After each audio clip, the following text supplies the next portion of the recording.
प्रिय छात्र, संतोष study centre में आपका स्वागत है। मैट्रिक के सेकेंड सीटिंग के हिंदी के आपका ऑब्जेक्टिव लेकर आपके सामने आया है। सेट नंबर जे। पहला सवाल है, गुरु नानक का जन्म स्थान नानकाना साहब अब कहाँ स्थित है? मैंने कहाँ है चाहे कहाँ स्थित है, तो क्या है, नानकाना कहाँ है? वो पाकिस्तान में भी। कहाँ है? पाकिस्तान। Option number B. दूसरा सवाल है, रसखान किस राजवंश में उत्पन्न हुए थे? तो रसखान क्या थे? पठान राजवंश में उत्पन्न हुए थे। Option number B. कौन सा राजवंश? पठान राजवंश। अगला है, तिहुपुर शब्द का क्या अर्थ होता है? तो तिहुपुर का अर्थ होता है तीनों लोक। समझे क्या होता है? तीनों लोक होता है। इसका अर्थ क्या होता है? तीनों लोक। समझे।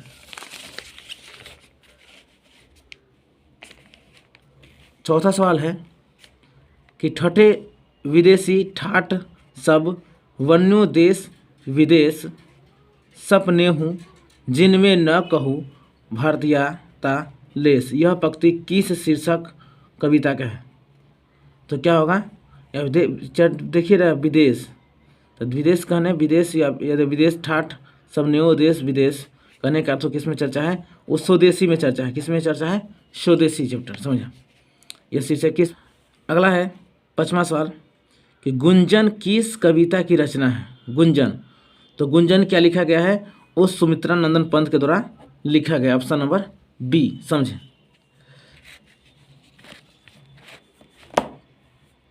6 नंबर सवाल है, 6ठा नंबर, कवि सुमित्रा नंदन पंत के अनुसार कौन अपने घर में प्रवासिनी बनी हुई है?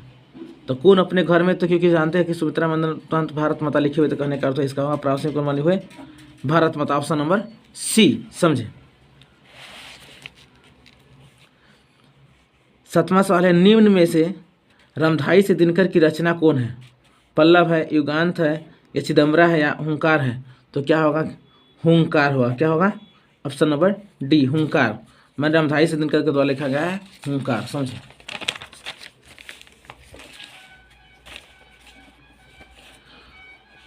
8वां सवाल है, हिरोशिमा शीर्षक कविता के कवि का नाम क्या है?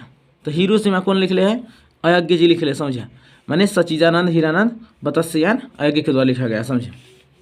जो बच्चा लगाया हो उनका करेक्ट सही है। 9वां सवाल है, अयज्ञ का जन्म किस वर्ष हुआ था?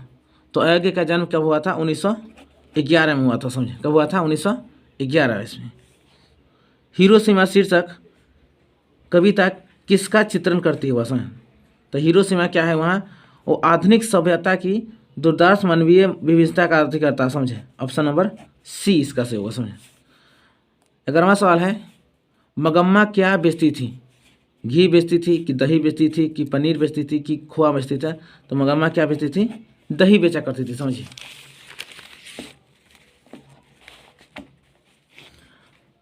12वां नंबर सवाल है, यह बात अच्छी नहीं लगती कि माँ महीने भर इधर उधर ढुलकती रहे, यह किसने कहा? तो यह बात सीता के सबसे बड़े लड़के ने कहा। माने कहने का अर्थ हुआ कैलाश ने कहा था। समझे। सबसे बड़ा लड़के का क्या नाम था? कैलाश। चलिए अगला सवाल है 13वां नंबर, ढहते विश्वास शीर्षक पाठ के रचनाकार का नाम क्या है? समझे। तो ढहते विश्वास कौन लिखे है? ऑप्शन नंबर डी, माने सात कोरी होता लिखे। कौन लिखे हुए? सात कोरी। जो भी बच्चे लगाए बहुत ही करेक्ट लगाए हुए हैं। 14 नंबर सवाल है, ढहते विश्वास शीर्षक पाठ में किस बांध को टूटने की बात कही है? तो कौन सा बांध? दिलई बांध। ऑप्शन नंबर ए, दिलई बांध टूटने की बात कही है। समझे। इसके बाद अगला सवाल है कि मंगू की बड़ी बहन का क्या नाम था? तो क्या था? कमू था। Option number B. जो भी लगाए है बच्चा स्टूडेंट वो बहुत।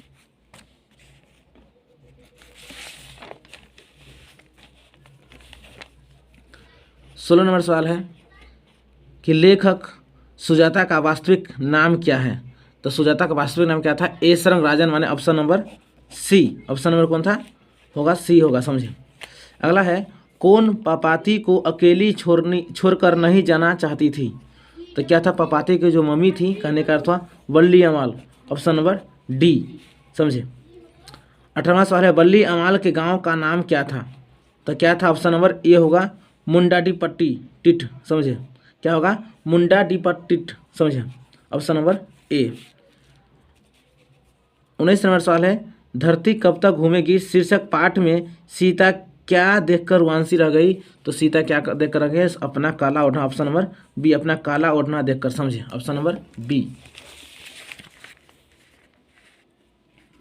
20वां सवाल है, धरती कब तक घूमेगी शीर्षक पाठ में सीता के बड़े लड़के का नाम क्या था। अभी थोड़ा देर पहले चर्चा किए थे पहले वाला सवाल में से। तो क्या था, कैलाश था। सीता के सबसे बड़े लड़के का नाम था कैलाश था।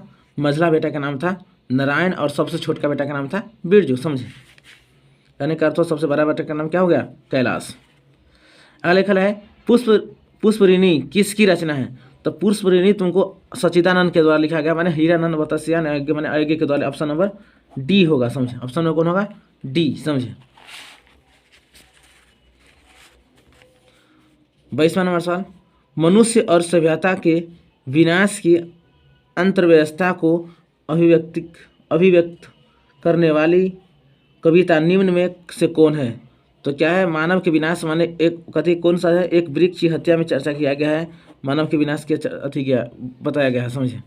माने ऑप्शन नंबर ए होगा, एक वृक्ष की हत्या, समझे। 23 नंबर सवाल, निम्नलिखित में से नगर संवेदना के कवि कौन है, समझे। तो नगर संवेदना के कहा कौन है, कुंवर नारायण है। कौन है, ऑप्शन नंबर बी होगा, कुंवर नारायण।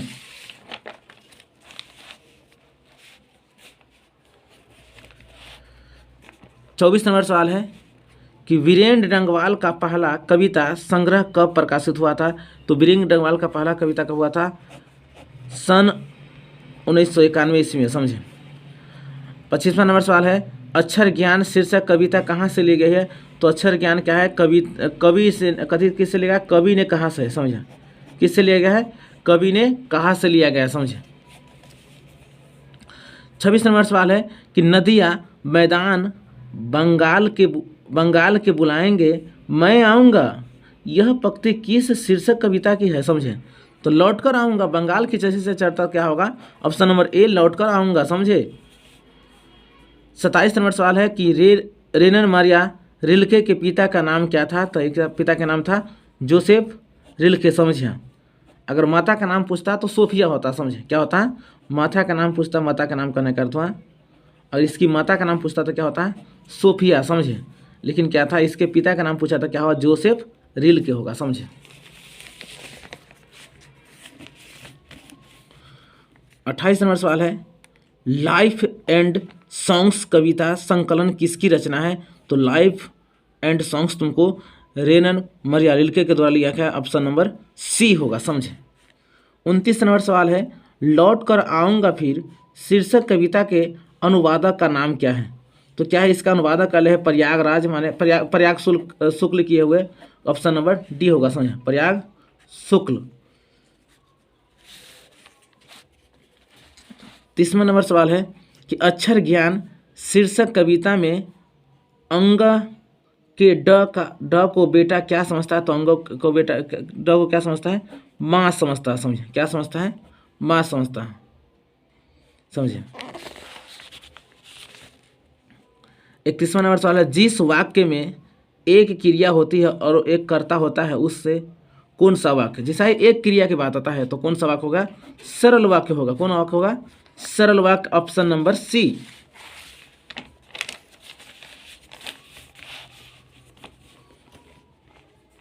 32 नंबर सवाल है, निम्नलिखित में से कौन शुद्ध वाक्य है। तो कौन सा शुद्ध वाक्य होगा, ऑप्शन नंबर ए, किसी आदमी को भेज दो, समझे। ऑप्शन नंबर क्या होगा, ए, किसी आदमी को भेज दो, समझे। चलिए 33 नंबर में है, इच्छा शब्द का पर्यायवाची क्या होगा। अर्ची होगा कि अभिलाषा होगा कि अगर की अतुल, माने इच्छा का क्या होगा, अभिलाषा होगा, ऑप्शन नंबर बी। 34 नंबर सवाल है, आधुनिक शब्द का विलोम क्या होगा। आधुनिक, तो आधुनिक जानते हैं क्या होता है, प्राचीन होता है, ऑप्शन नंबर सी। जो बच्चा लगाए बहुत अच्छे लगा है।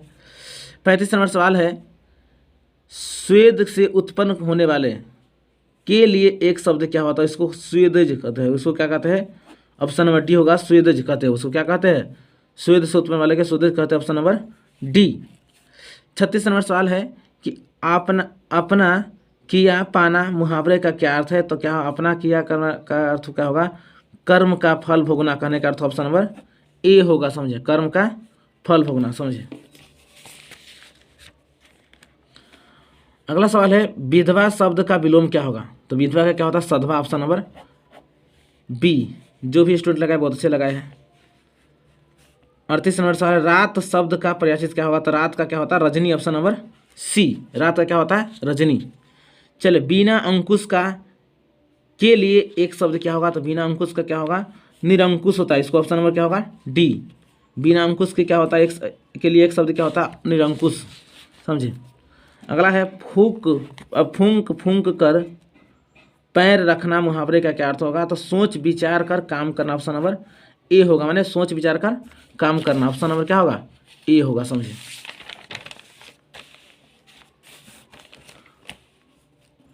41 नंबर सवाल है वाकिफ शब्द का अर्थ क्या होता है? तो वाकिफ माने क्या होता है? परिचय, माने परिचित करने का अर्थ क्या होगा? ऑप्शन वाकिफ का अर्थ हो परिचित, माने उससे क्या होगा? परिचित होना, माने ऑप्शन नंबर सी होगा परिचित। वाकिफ का अर्थ होगा परिचित। सवाल है कितने वर्ष की उम्र में लिपजिंग विश्वविद्यालय में मैक्स मुलर ने संस्कृत का अध्ययन आरंभ किया था? तो कितने वर्ष के? 18, ऑप्शन नंबर सी होगा 18 वर्ष की उम्र में। समझे। 43 नंबर प्रश्न है हकरस क्या थे? तो पुरातत्व प्रेमी थे या भूवैज्ञानिक थे, भाषा वैज्ञानिक, माने वनस्पति विज्ञान से कहने का ऑप्शन नंबर डी होगा। समझे।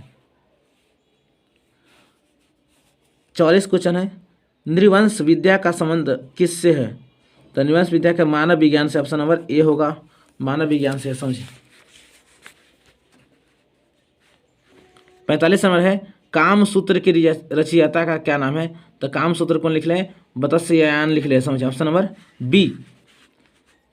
46 नंबर है शिक्षक का क्या अर्थ होता है? तो शिक्षक का अर्थ होता है अलता होता है, ऑप्शन नंबर डी। क्या होता है? अलता। अगला है मराठी, नेपाली और नेवारी भाषाएं तुमको जानते करते कौन लिपि मिलेगा? Devanagari, option number D. समझे।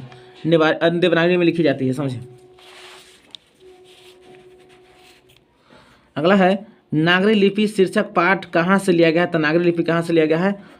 भारतीय लिपियों की कहानी से लिया गया, ऑप्शन नंबर ए होगा। समझे। भारतीय लिपि की कहानी से लिया गया नागरी लिपि। समझे। चल 49 नंबर है निर्मला कौन थी? तो निर्मला कौन थी? लेखक की पत्नी के नाम था निर्मला। समझे। Option number B. समझे। जो भी स्टूडेंट लगाए बहुत अच्छे लगाए हुए, सही है उनका, बहुत करेक्ट। 50वां नंबर है सूखा पत्ता किस लेखक की रचना है? तो सूखा पत्ता क्या है? अमरकांत के द्वारा लिखा गया। किसके द्वारा लिखा गया? अमरकांत के द्वारा लिखा गया। समझे। 51 नंबर सवाल है वह खा चुका था किस काल का था? सीधे पता चल रहा है वह खा चुका था, तो माने कहने का था बीत गया, तो कहने का था ऑप्शन नंबर बी होगा भूतकाल। समझे। अगर लिखा है उत्पत्ति की दृष्टि से शब्द के कितने भेद होते हैं? तो उत्पत्ति की दृष्टि से शब्द के कितने होते हैं? 4 भेद होते हैं। कितने भेद होते हैं? 4 भेद। समझे। तत्सम, तद्भव, देशत, विदेश। समझे। चलो 53 नंबर है वह शब्दांश जो किसी शब्द के पूर्व जोड़ा जाता है वह क्या कहलाता है? तो जानवे करते हैं कि शब्द से पहले जो जुटेगा उसको कहते उपसर्ग कहते हैं, ऑप्शन नंबर डी। अगर बाद में कहता तो क्या होता? प्रत्यय होता, लेकिन क्या होता? पहले कह रहा है। समझे। तो क्या होगा? उपसर्ग होगा। समझे। चलिए 54 नंबर है सुजान शब्द के उपसर्ग क्या है? तो सुजान, तो सुजान का क्या होगा? सु होगा, ऑप्शन नंबर ए। समझे। अगला है 55 समझौता शब्द में प्रत्यय क्या है? तो समझौता माने औ, समझौता अवतार है। अवता माने कहने का अर्थ ऑप्शन नंबर बी होगा अवता। समझे। चलिए 56 नंबर है उपेक्षा शब्द का विशेषण क्या होगा? उपेक्षा का विशेषण तो क्या होगा? उपेक्षित होगा। क्या होगा? ऑप्शन नंबर सी उपेक्षित।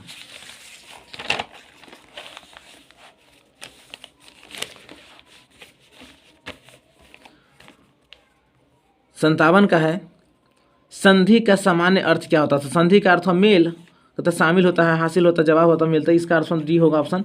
माने संधि का अर्थ होता है, सामान्य अर्थ क्या होता है? मेल होता है। समझे। चलिए अगला है 58 नंबर परमेश्वर कौन समास है? तो परमेश्वर कौन होगा? कर्मधारय समास होगा। कौन होगा? कर्मधारय, ऑप्शन नंबर ए। 59 में शिव पार्वती कौन समास है? तो शिव पार्वती माने एक दूसरे का विपरीत है कहने का अर्थ। शिव पार्वती माने द्वंद्व समास। क्या होगा? द्वंद्व समास होगा। समझे। शिव पार्वती। चलिए 60 नंबर है 60 नंबर सवाल है कि वाक्य के उस भाग को जिसमें एक से अधिक पद परस्पर संबद्ध होकर अर्थ तो देते हैं किंतु पूरा अर्थ नहीं देते क्या कहलाते हैं? तो देखो पूरा अर्थ नहीं देते इसको कहते हैं पदबंध कहा जाता है। ऑप्शन नंबर सी होगा। समझे। इसको कथी कहते हैं? उसको पदबंध कहा जाता है। समझे क्या कहते हैं उसको? पदबंध कहते हुआ। समझे 61 नंबर सवाल है, वर्णों के उच्चारण समूह क्या कहते हैं? तो उसको वर्णमाला कहते हुआ। समझे क्या कहते हैं उसको? वर्णमाला कहा जाता है। चलिए 62 का है, भ का उच्चारण। भ का उच्चारण स्थान क्या होगा? होस्ट होता है। समझे बहुत अच्छे लगाए हुए जो भी स्टूडेंट लगाए हैं, होस्ट इसका आंसर होगा। चलिए अगला है 63 नंबर, ल कौन व्यंजन है? तो ल होगा कौन सा? अंतस्थ व्यंजन को होगा। कौन होगा? अंतस्थ व्यंजन होगा। समझे य र क्या होगा? य र ल व क्या होता है? ये सब अंतस्थ व्यंजन होते हैं। समझे क्या होता है? ये सब क्या होगा? अंतस्थ व्यंजन होगा। समझे य र ल व क्या होगा? अंतस्थ व्यंजन का अंदर आता है। तो लेकिन ल पूछ रहा है तो क्या होगा? अंतस्थ व्यंजन होगा। समझे अगर क से कहता कवर्ग चवर्ग तवर्ग से कहता है प्रवर्तक तो क्या होता है? स्पर्श व्यंजन होता है। समझे अगर मान लिया कि कहता है कि इससे आगे कहता है कि तालाबे सो मधनी सो डंटी सो, हाँ अगर ये कहता कौन सा व्यंजन होता है इसको क्या लगाता है? उस में लगाता है। समझे लेकिन ल की बात हो रहा है तो क्या होगा? अंतस्थ व्यंजन होगा। समझे कौन सा? अंतस्थ व्यंजन। ल का अर्थ क्या होगा? ल कौन व्यंजन होगा? अंतस्थ व्यंजन। चलिए अगला तुमको है 64 में, किसकी अंतिम ध्वनि स्वर होती है? तो क्या होता है? इसका युग्मक का होता है। क्या होता है? ऑप्शन नंबर बी होगा। क्या होगा? युग्मक। क्या होगा? ऑप्शन युग्मक, ऑप्शन नंबर बी। चलिए 65 है, महाशय शब्द का संधि विच्छेद क्या होगा? तो महाजोर आशय, ऑप्शन नंबर ए महाजोर आशय। बहुत अच्छे लगाए हैं। 66 है, एक मात्रिक उच्चारण को क्या कहते हैं? तो एक मात्रिक को कहा जाता है हस्व कहा जाता है। क्या कहते हैं? हस्व कहते हैं उसको। समझे चलिए आ गया छत्रज्ञा कौन व्यंजन है? तो छत्रज्ञा को संयुक्त व्यंजन कहते हुए। कौन सा व्यंजन? संयुक्त व्यंजन कहा जाता है। Option number C. निम्नलिखित में से शुद्ध शब्द कौन है? कवित्री, ऊंचाई, अंतराक्षरी या चार दीवारी? तो क्या होगा इसमें? ऑप्शन नंबर डी होगा, चार दीवारी आंसर सही होगा। क्योंकि ऊंचाई लिखा था, कैसे ऊंचाई लिखा था है? इस टाइप से शुद्ध शब्द होगा ऊंचाई का। समझे ऊंचाई ई शुद्ध शब्द होगा, ये अशुद्ध है। कवित्री में क्या होता है? क व इत्री होता है। समझे ई शुद्ध शब्द होगा। समझे इससे क्या होता है? अंतराक्षरी, अंत्या में क्या होता है? अंताक्षरी लिखा जाता है। समझे इसको, इसका ऑप्शन क्या होगा? अब मैंने इस तरह लिखा गया अंताक्षरी को, तो इसका अर्थ कहने का अर्थ ऑप्शन नंबर क्या होगा? ये सब अशुद्ध ही लिखा गया तीनों, माने शुद्ध होगा इसका। कवित्री का क्या होगा? कवित्री। ऊंचाई का ऊंचाई होगा, बड़ी ऊ होगा। चलिए इसका ऑप्शन में क्या होगा? डी होगा कहने का अर्थ। समझे चार दीवारी। चलिए कहता निम्नलिखित विराम चिन्हों में विस्मयादक बोधक का चिन्ह कौन होगा? तो ऑप्शन नंबर ए। समझे चलिए अगला सवाल है 70 नंबर, जिन संज्ञाओं से एक ही प्रकार की वस्तुओं अथवा व्यक्तियों का बोध हो उसे क्या कहते हैं? तो एक ही प्रकार का माने कहने का जातिवाचक संज्ञा। कहने का अर्थ कौन संज्ञा होगा? जातिवाचक संज्ञा। चलिए परिवार शब्द का विशेषण क्या होगा? तो पारिवारिक, ऑप्शन नंबर बी पारिवारिक। अगला है 72 नंबर, क्रिया का मूल क्या है? तो क्रिया का मूल क्या होगा? धातु, ऑप्शन नंबर सी धातु। चलिए 73वां सवाल है 73 नंबर, शिवम आ रहा होगा। शिवम आ रहा होगा तो हाँ होगा तो माने कहने का अर्थ भविष्य काल, ऑप्शन नंबर सी। 74 नंबर सवाल है, जिसका कर्म हो या जिसके साथ कर्म की संभावना हो उसे क्या कहते हैं? तो उसे सकर्मक क्रिया कहते हैं। कौन सा क्रिया कहते हैं? सकर्मक क्रिया, ऑप्शन नंबर ए। 75 नंबर है, क्या खाया किस क्रिया का उदाहरण है? तो क्या होगा? सकर्मक क्रिया का उदाहरण होगा। किस क्रिया का उदाहरण होगा? सकर्मक क्रिया माने ऑप्शन नंबर ए। 76 नंबर सवाल है, भीमराव अंबेडकर के चिंतन एवं रचनात्मक के प्रेरक व्यक्ति कौन थे? बुद्ध थे, कबीर थे, ज्योति फुले थे। कहने का अर्थ इसमें तीनों थे, कहने का ऑप्शन नंबर डी होगा, तीनों थे। समझे अगला सवाल है 77 नंबर, हु आर सुधराज किन की रचना है? तो अंबेडकर के द्वारा लिखा गया, माने भीमराव अंबेडकर के द्वारा, ऑप्शन नंबर ए होगा। समझे 78 नंबर है, लेखक नलिन विवेचर शर्मा के माता का क्या नाम था? तो रत्नावती शर्मा था, ऑप्शन नंबर बी। समझे 79 नंबर सवाल है, सेन साहब की लड़कियां क्या थे? बहुत ही सुशील थी। कहने का अर्थ ऑप्शन नंबर सी होगा। समझे माने सेन साहब की लड़कियां कैसी थी? बहुत सुशील थी, ऑप्शन नंबर सी। जो बच्चा लगाया बहुत अच्छा लगाया है, सही है उनका। 80 नंबर, मदन किसका बेटा था? तो मदन किसका बेटा था? गिरधरलाल के बेटा था वह। समझे किसका बेटा था? गिरधरलाल के बेटा था। जो सेन साहब की फैक्ट्री में क्या था? गिरधरलाल किरानी थे। समझे चल 81 नंबर है, एथेंस किस महादेश में आता है? तो एथेंस तुमको यूरोप महादेश में आता है। कहाँ है? ऑप्शन नंबर डी, यूरोप महादेश। टॉल्स्टॉय कौन थे? तो एक रूसी अति थे, लेखक थे, समझे कौन से? एक रूसी लेखक थे। चलिए 83 नंबर, कौन मनुष्य के संपूर्ण जीवन से संबंध है? तो क्या होगा? पूरे जीवन से धन, साहित्य, ऐश्वर्य, अपव्यय। तो इसका आंसर क्या होगा? बी होगा, साहित्य, समझे। 84 नंबर सवाल है, बिरजू महाराज का साक्षात्कार किसने लिया था? तो क्या होगा? रश्मि वाजपेयी ने लिया था। ऑप्शन नंबर सी होगा, रश्मि वाजपेयी, समझे। चलिए 85 नंबर क्वेश्चन है, बिरजू महाराज का जन्म किस वर्ष हुआ था? तो बिरजू महाराज का जन्म हुआ था 1938, ऑप्शन नंबर डी, 1938 ईस्वी में हुआ था। अभिनव क्या है? तो हम जानते हैं क्या है? ईसाई मठ है, समझिए। क्या होगा? ईसाई। अभिनव क्या है? ईसाई मठ है, समझिए। चलिए 87 में, बहुवचन नामक पत्रिका का संपादन निम्न में किसने किया था? तो बहुवचन किसके द्वारा लिखा गया? अशोक वाजपेयी के द्वारा लिखा गया। ऑप्शन नंबर बी होगा, समझिए, अशोक वाजपेयी।